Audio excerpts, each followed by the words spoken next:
Hey everyone, I'm coming in for my 7 and 8 week update for VSG surgery. Last week I was actually at a taping of the Ellen show, which was super fun.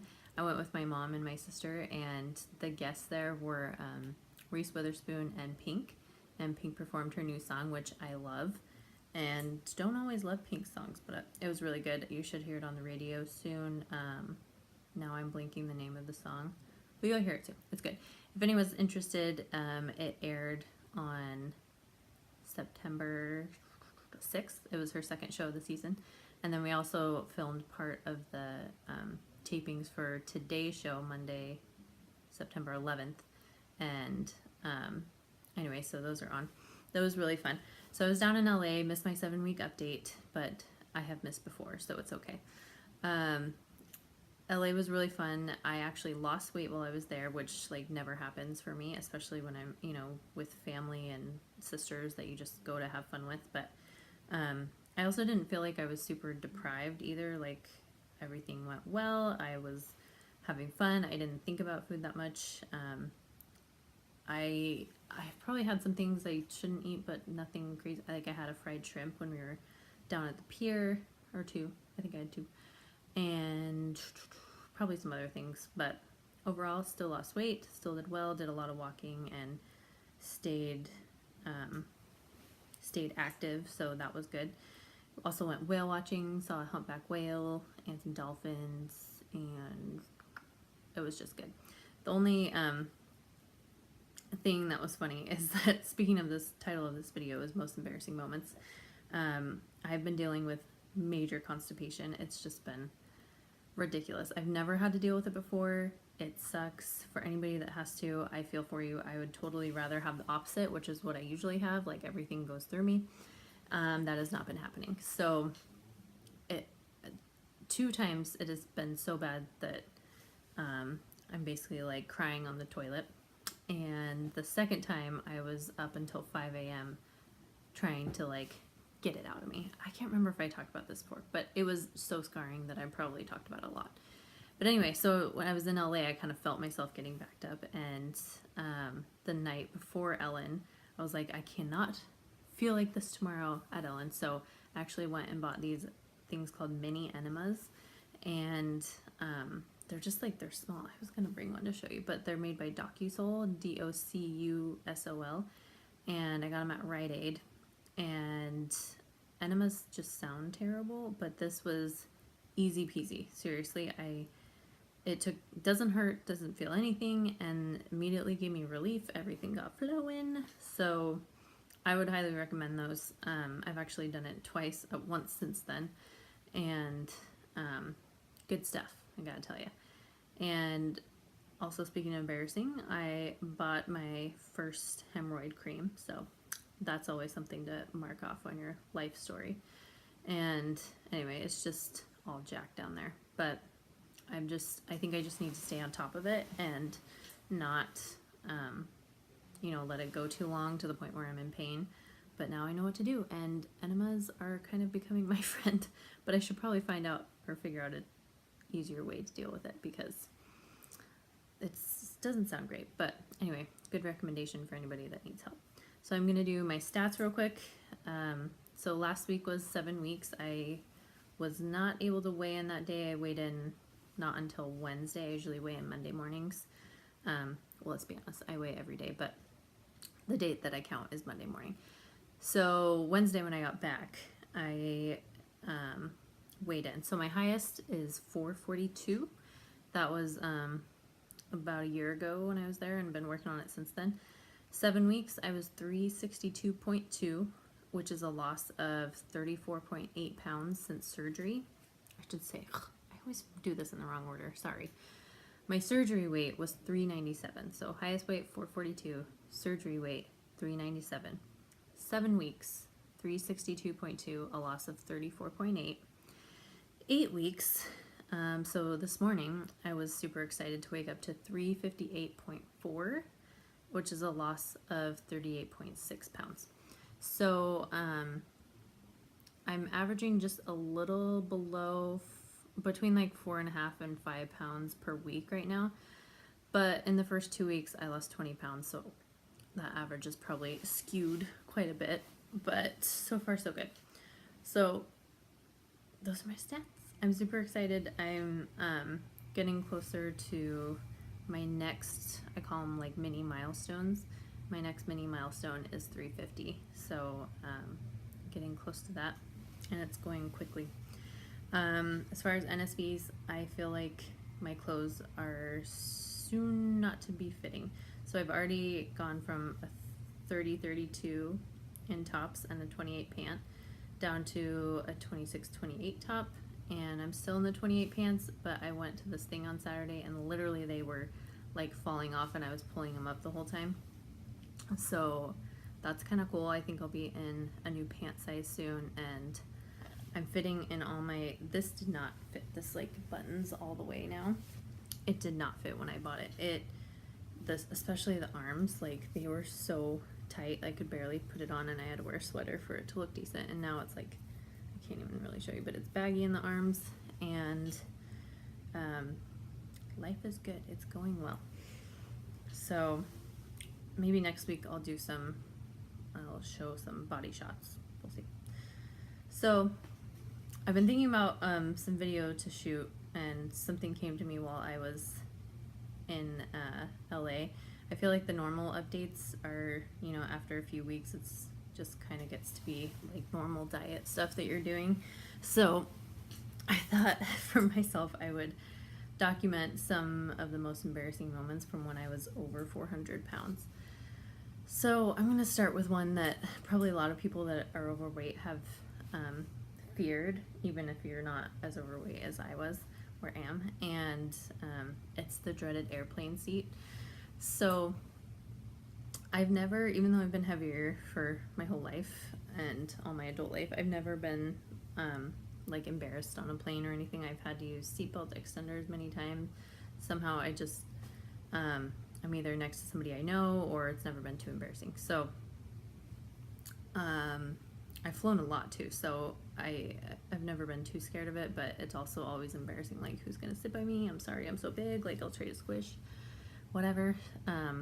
But this embarrassing moment happened when last Thanksgiving my boyfriend and I were going to Dallas to see his family for Thanksgiving, and my boyfriend is 6'4" and like 220 pounds, so pretty slender, and never struggled with weight or been around anybody really that struggled with weight. Bless his heart. And so, of course, when I'm flying with him, we've only flown a couple times together, ironically, but when I'm flying with him, we check in our bags, and the lady at the gate, not the gate agent, but you know, where you check in your bags, she was like, you know, next time you fly, you really need to buy a second seat. And I was like, oh yeah, okay, I'm sorry. And I didn't even know what to say. She said, you know, especially during the holidays, you know, it's just, we can't accommodate this, and something like that. And she said, we won't actually charge you. I don't even know how that works, because I've never had to do it before, but something about they refund the money if you buy the second seat. I don't know, but it was really embarrassing, and my boyfriend was nice about it, obviously, and he tried not to make a big deal, but later he was like, really? Like, that's pretty sucky. And I was like, yeah, it's more sucky for me, is embarrassing, and I tried to just brush it off and never think about it again. So that was fun. And I think a lot of overweight people always worry about airplane things, but for the most part I've never felt like people made fun of me or anything, and I've always been lucky, I guess, to sit next to nice people. But it's still like, you're so self-conscious. It sucks. I'm really glad going to be really glad when that doesn't happen. Actually, I'll bring this up now.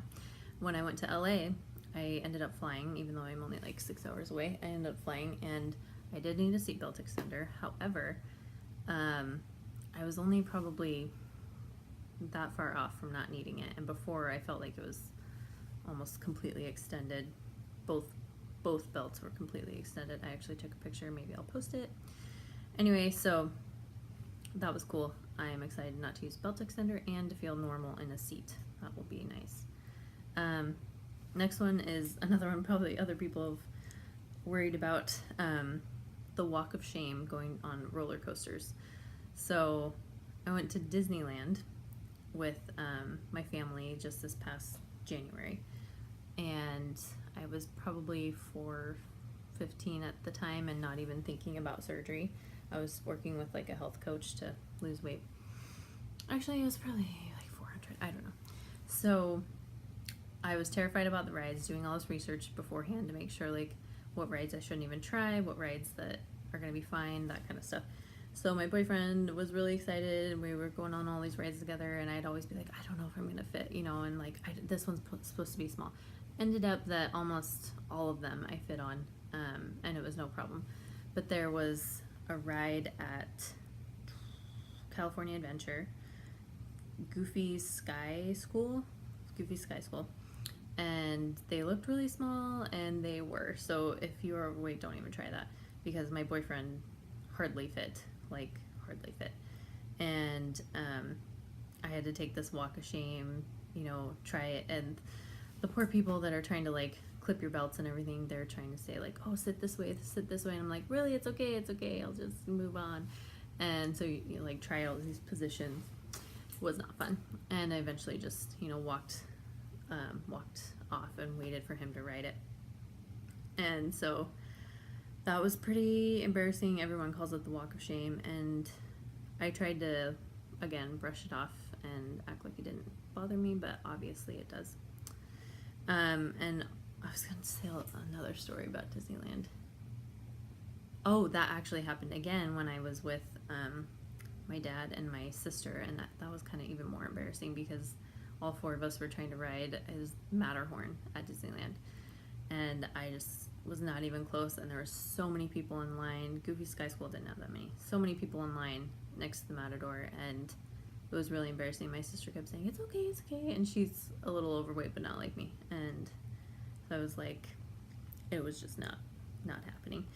And so another thing I'm not going to miss, because I really like doing roller coasters and all that, and always worrying about that. Like every time we went up to a ride, every ride, even if everybody said it was okay, I was always like so nervous to finally get to the seat and try it out, because you have to stand in line that whole time, and then you get there and you're like, oh great. Anyway, okay, next one, story 3. This one happened just a few months ago, and I typically wear like these slacks from Lane Bryant, and I like roll them like into ankle pants. I think they've been in my pictures before. I feel like I don't look good in jeans, although I haven't tried them since I was 400 pounds. I used to wear only jeans, and then these slacks came along, and they're so comfortable, and they're kind of stylish, I guess, and good for work. So that's pretty much all I wear now. But I have a problem with my thighs rubbing together, and my jeans will wear out, my pants will wear out, you know, and just rub for all eternity, and they'll eventually split. So, you know, I was wearing size 28 pants when I was still over 400 pounds, so much tighter than they are now. And I was with my boss and kind of my pseudo boss, so project manager. I'm a project engineer. She's a project manager above me. I'm with these two ladies who are nice and would never make fun of me, very good friends. But we went to IKEA during work, long story, and went to get in my boss's car, which was just a regular car, like not an SUV or anything. And the cars next to us were really close, and so I kind of had to slide in and spread my legs a lot to get into my seat. And while I was doing that, my pants literally like split the entire length of my thigh, like from my crotch to my knee. My pants just split, and I don't even think they had I think they had like a tiny hole in them. They weren't even like rubbed completely apart or anything, but just that weird motion of like spreading my legs and like a tiny little hole, it completely ripped. And my only saving grace is that I wear black Spanx every freaking day, and I was wearing black pants, so you couldn't really tell. But then we got back to work, unloaded all this crap, and I'm like trying to hold my legs together and not show this huge rip in my pants. And then I couldn't even leave. I live like at least 30 minutes away from work. I couldn't leave to like go change my pants because I had something like a bid due that day. So I'm like stuck at work with ripped pants, trying not to walk anywhere where anyone would see me, just like trying to sit at my desk, not go anywhere. So that was super embarrassing, and I got home and showed my boyfriend, and he thought it was pretty funny. It was funny, but it was like, I was like, of course this would happen. Like, I guess that might happen to other people too, but I know it was because of my weight, so good one. Okay, here's my last one, and probably actually the most embarrassing that kind of hit me to the core, I guess, and was actually made me pretty sad. So when I finished college, I was excited because I decided to just apply anywhere across the states, and anywhere that wanted to interview me, I'd interview and then think about moving there. So it was just kind of like up in the air where I was going to move. I ended up getting 4 interviews that people wanted to fly me out for. One was in Vegas, one was in Sacramento, where I live now. Where's my other one? The Midwest, Minneapolis, and the last one was in Florida. So I go to the one in Florida. Obviously, you know no one there, and you're trying to act like a big kid, like, oh, I'm an adult now. So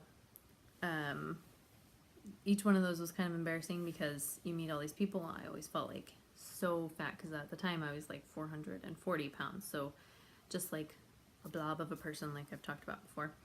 And trying to act professional, like, you know, I know everyone's judges you when they first see you, when you're that overweight, thinks things about you like you're not organized, you don't take care of yourself. And so I'm trying to be put together and all this stuff. So it always would happen like you have a dinner before the night before, and then the next morning you do interviews.